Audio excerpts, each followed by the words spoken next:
ಪ್ರೀತಿ ಕಾಳಜಿ ನನ್ನಲ್ಲೂ ನಿಮ್ಮ ಹಾಗೆ ಎಲ್ಲ ಭಾವನೆಗಳಿವೆ.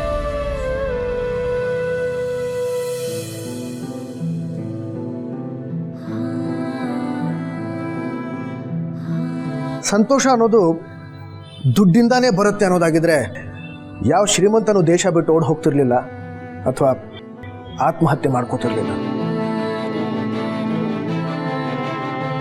ಮನಸ್ಸಿದ್ದವನು ಬಡವ ಅಂತಂತಾರೆ, ಬುದ್ಧಿ ಇದ್ದವನು ಶ್ರೀಮಂತ ಅಂತಾರೆ. ಆದರೆ ಮನಸಾರೆ ಶ್ರೀಮಂತ ಇರೋನು ನಿಜವಾದ ಮನುಷ್ಯ. ಇವತ್ತು ಗಲ್ಲಿ ಸುತ್ತಾಡಿ ತರಕಾರಿ ತಗೊಂಡು ಎಣ್ಣೆಗೋಸ್ಕರ ಕ್ಯೂನಲ್ಲಿ ನಿಂತಾಗ ನನ್ನ ಸುತ್ತಲೂ ಇರೋರೆಲ್ಲ ನನ್ನವರೇ ಅನ್ನಿಸ್ಬಿಡ್ತು. ಹಣೆ ಮೇಲೆ ಮೂಡೋ ಬೆವರಿನ ಹನಿ ಮೇಲೆ ದಿಢೀರಂತ ಬೀಸೋ ತಂಗಾಳಿ. ವಾ, ಏನ್ ಸುಖ ರೀ ಅದು. ಯಾವ ಎಸಿನೂ ಈ ಥರದ ಸುಖ ಕೊಡಲ್ಲ ರೀ. ಆ ಒಂದು ಕ್ಷಣ ನನ್ನ ಹಳೆಯದೆಲ್ಲ ನೆನಪಾಗಿ ಹೋಯ್ತು.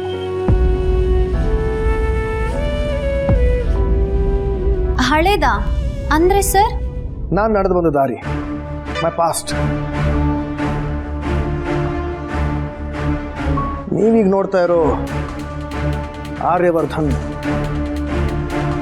ಈಗ ಆಗೋಕ್ ಮುಂಚಿನ ದಿನ. ಅದ್ರ ಬಗ್ಗೆ ತಿಳ್ಕೊಬೋದಾ ಸರ್? ಕುತೂಹಲ. ನೀವು ದೊಡ್ಡವರು, ನೀವು ಹೇಳೋದ್ರನ್ನ ಇನ್ನೂ ತಿಳ್ಕೊಬೇಕು ಅನ್ನೋ ಆಸೆ. ಅದೆಲ್ಲ ಯಾಕೆ ಬಿಡಿ, ಅದು ದೊಡ್ಡ ಕಥೆ. ಕತೆ ಅಂದರೆ ನಂಗೆ ತುಂಬ ಇಷ್ಟ ಸರ್. ಅದರಲ್ಲೂ ನಿಮ್ಮ ಕತೆ ಅಂದಮೇಲೆ ಚೆನ್ನಾಗಿದ್ದೇ ಇರುತ್ತೆ. ಬನ್ನಿ ಸರ್, ಕೂತ್ಕೊಳ್ಳಿ. ಪುಷ್ಪ, ಸುಮ್ಮನೆ ಇರೋ ಸುಬ್ಬು, ನೀವಂತೂ ಪಿಕ್ಚರ್ ಕರ್ಕೊಂಡು ಹೋಗಲ್ಲ, ಇಲ್ಲಾದ್ರೂ ಕೇಳ್ಕೊತೀನಿ. ಬನ್ನಿ ಸರ್, ನೀವು ಕೂತ್ಕೊಳ್ಳಿ.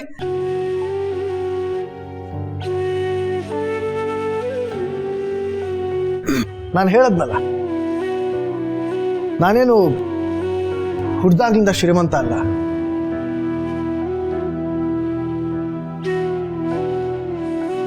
ಹಸ್ಕೊಂಡು ಮಲಗಿದ್ದೀನಿ, ಬರಿಗಾಲಲ್ಲಿ ಓಡಾಡಿದ್ದೀನಿ, ಒಂದೇ ಜೊತೆ ಬಟ್ಟೆಯಲ್ಲಿ ತಿರುಗಾಡಿದ್ದೀನಿ.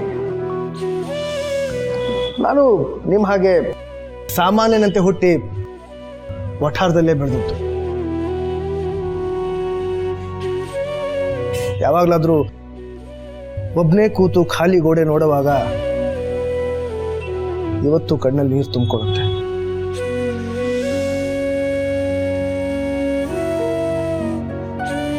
ನಿಮಗೆ ಗೊತ್ತಿರೋ ಹಾಗೆ ವಠಾರದಲ್ಲಿ ಬೆಂಕಿ ಪೊಟ್ಟಣದಷ್ಟೇ ಮನೆಗಳು.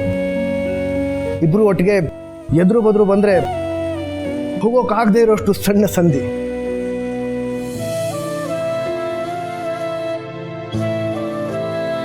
ಮನೆ ತುಂಬ ಗಮಟು ವಾಸನೆ, ಮಸಿ ತುಂಬಿರೋ ಅಡುಗೆ ಮನೆ, ನೀರು ಸೋರ್ತಾ ಇರೋ ನಲ್ಲಿ, ಸೇಫ್ಟಿ ಪಿನ್ ಹಾಕಿರೋ ಹವಾಯಿ ಚಪ್ಪಲಿ, ಯಾವಾಗಲೂ ಕರ್ ಅಂತ ಇರೋ ರೇಡಿಯೋ. ಆ ಸದ್ದಿಲ್ಲದೆ ಹೋದ್ರೆ ನಿದ್ದೆನೇ ಬರ್ತಾ ಇರಲಿಲ್ಲ ನಮಗೆ.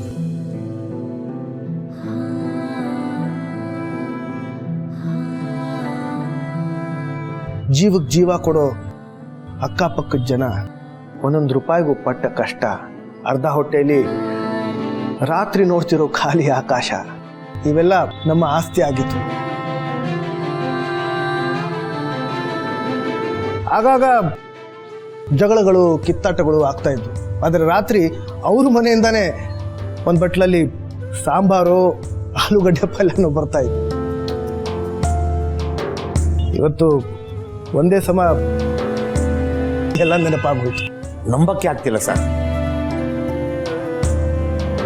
ಸುಬ್ಬು ಹೇಳ್ತಿದಾರಲ್ಲ, ನಂಬಕ್ಕೆ ಆಗ್ತಿಲ್ಲ ಅಂದ್ರೆ ಹೇಗೆ?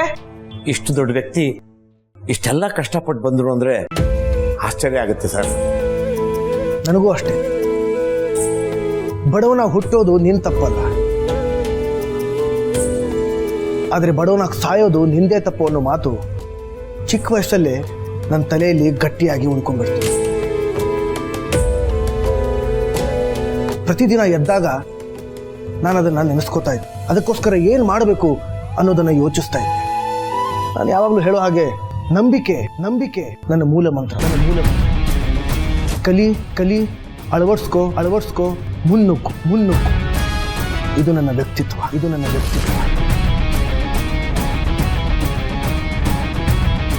ಸರ್, ನೀವು ಮೊದಲು ಎಲ್ಲಿದ್ರಿ?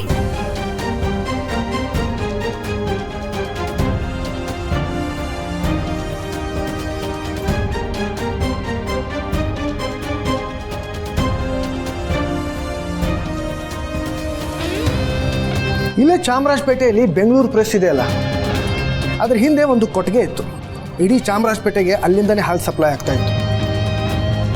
ಅದ್ರ ಪಕ್ಕದಲ್ಲೇ ಒಂದು ವಠಾರ ಇತ್ತು. ಆ ವಠಾರದಲ್ಲಿ ನಾನು ಇರ್ತಾ ಇದ್ದೆ. ಚೆನ್ನಪ್ಪ ವಠಾರ ಅಂತ. ಚೆನ್ನಪ್ಪ ವಠಾರನ? ಗೊತ್ತಾ ನಿಮಗೆ? ಇಲ್ಲ ಸರ್. ಹೌದೌದು, ಇತ್ತು, ನಾ ಕೇಳಿದ್ದೀನಿ. ಅದ್ರ ಪಕ್ಕದಲ್ಲೇ ಒಂದು ಕಬ್ಬಣದ ಬೀರು ಮಾಡೋ ಫ್ಯಾಕ್ಟ್ರಿ ಇತ್ತು. ಆ ಫ್ಯಾಕ್ಟ್ರಿಯಲ್ಲೇ ನಾನು ಕೆಲಸ ಮಾಡ್ತಿದ್ದೆ. ಬೀರು ತಯಾರು ಮಾಡೋ ಫ್ಯಾಕ್ಟ್ರಿನ? ನಮ್ಮ ಬೀರನ್ನು ಬಾಯಿ ತಗೊಂಡು ತುಂಬ ದಿನ ಆಯಿತು. ನಿಮ್ಗಿನ್ನೂ ಅಲ್ಲಿ ಯಾರು ಪರಿಚಯದವ್ರು ಇದ್ರೆ ಎಕ್ಸ್ಚೇಂಜ್ ಆಫರ್ ತಗೋಬೋದಾ? ಪುಷ್ಪ ಏನೋ ಹೇಳ್ತಾ ಇದ್ದಾರೆ, ಮಧ್ಯ ಬಾಯಿ ಹಾಕಿ ಎಲ್ಲ ಹಾಳು ಮಾಡ್ತೀನಿ. ಪರವಾಗಿಲ್ಲ, ಅದು ಮುಚ್ಚೋಗ್ಬಿಟ್ಟಿದೆ. ಅಯ್ಯೋ, ಹೌದಾ? ನಮ್ಮ ಯಜಮಾನ್ರು ಲಕ್ಷ್ಮೀಕಾಂತ್ ಅಂತ. ಫ್ಯಾಕ್ಟ್ರಿ ಹೆಸರು ವಿಜಯಲಕ್ಷ್ಮಿ ಫ್ಯಾಬ್ರಿಕೇಟರ್ಸ್ ಅಂತ. ನಮ್ಮ ಯಜಮಾನ್ರು ಹಾರ್ಟ್ ಅಟ್ಯಾಕಲ್ಲಿ ಹೋಗ್ಬಿಟ್ರು. ಆಮೇಲೆ ಫ್ಯಾಕ್ಟ್ರಿನೂ ಮುಚ್ಚೋಯ್ತು, ನನ್ನ ಕೆಲಸನೂ ಹೋಗ್ತೋಯ್ತು. ನಮ್ಮ ಸುಬ್ಬು ಥರ. ಪುಷ್ಪ ನೀವು ಹೇಳಿ ಸರ್. ನನಗೊಬ್ಬ ಗೆಳೆಯ ಇದ್ದ, ಪಾರ್ಥ ಸಾರ್ಥಿ ಅಂತ. ತುಂಬಾ ಒಳ್ಳೆಯ ಹೆಸರು ಸರ್. ವ್ಯಕ್ತಿನೂ ಅಷ್ಟೇ, ತುಂಬ ಒಳ್ಳೆಯವನು. ನಮ್ಮ ಏರಿಯಾದಲ್ಲಿ ಅವನ್ನ ದಿಲ್ದಾರ್ ಅಂತ ಕರಿತಾ ಇತ್ತು. ಅವನೇ ನನ್ನನ್ನು ಪೇಪರ್ ಹಾಕೋ ಕರ್ಕೊಂಡು ಹೋಗಿತ್ತು. ಸರ್, ನೀವು ಪೇಪರ್ ಹಾಕ್ತಿದ್ರಾ? ಸೈಕಲ್ ಓಡಿಸೋದಂದ್ರೆ ನನಗೆ ತುಂಬಾ ಇಷ್ಟ. ಬೇರೆಯವರೆಲ್ಲ 1.5 ಗಂಟೆ ತೊಗೊಂಡ್ರೆ ನಾನು ಕೇವಲ 50 ನಿಮಿಷದಲ್ಲಿ ನನ್ನ ಬೀಟ್ ಮುಗಿಸ್ಕೊಂಡು ಮನೇಲಿರ್ತಾ ಇದ್ದೆ. ಯಾಕಂದರೆ ಇನ್ನೊಂದು ಕೆಲಸಕ್ಕೆ ಹೋಗಬೇಕು, ಜೊತೆಗೆ ಕಾಲೇಜ್ ಬೇರೆ. ನನ್ನ ಕೆಲಸ ನೋಡಿ ಪಾರ್ಥ ನನಗೆ ಪೇಪರ್ ಡೀಲರ್ಶಿಪ್ ಕೊಡಿಸ್ತು. ಅದರಿಂದ ಬಂದಿರೋ ಸಂಪಾದನೆಯಿಂದ ನನ್ನ ಶಿಕ್ಷಣ ಮುಗಿಸ್ತು. ಆಮೇಲೆ ಒಂದು ದೊಡ್ಡ ಕಂಪ್ನಿಯಲ್ಲಿ ಕೆಲಸ ಸಿಕ್ತು. Import export, manufacturing, business tactics ಇವೆಲ್ಲನೂ ಒಂದೊಂದಾಗಿ ನಿಧಾನಕ್ಕೆ ಕಲ್ತ್ಕೊಂಡೆ.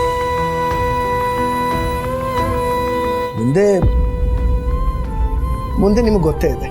ಹಬ್ಬ, ಒಳ್ಳೆ ಸಿನಿಮಾ ಥರ ಇದೆ ನಿಮ್ಮ ಕತೆ.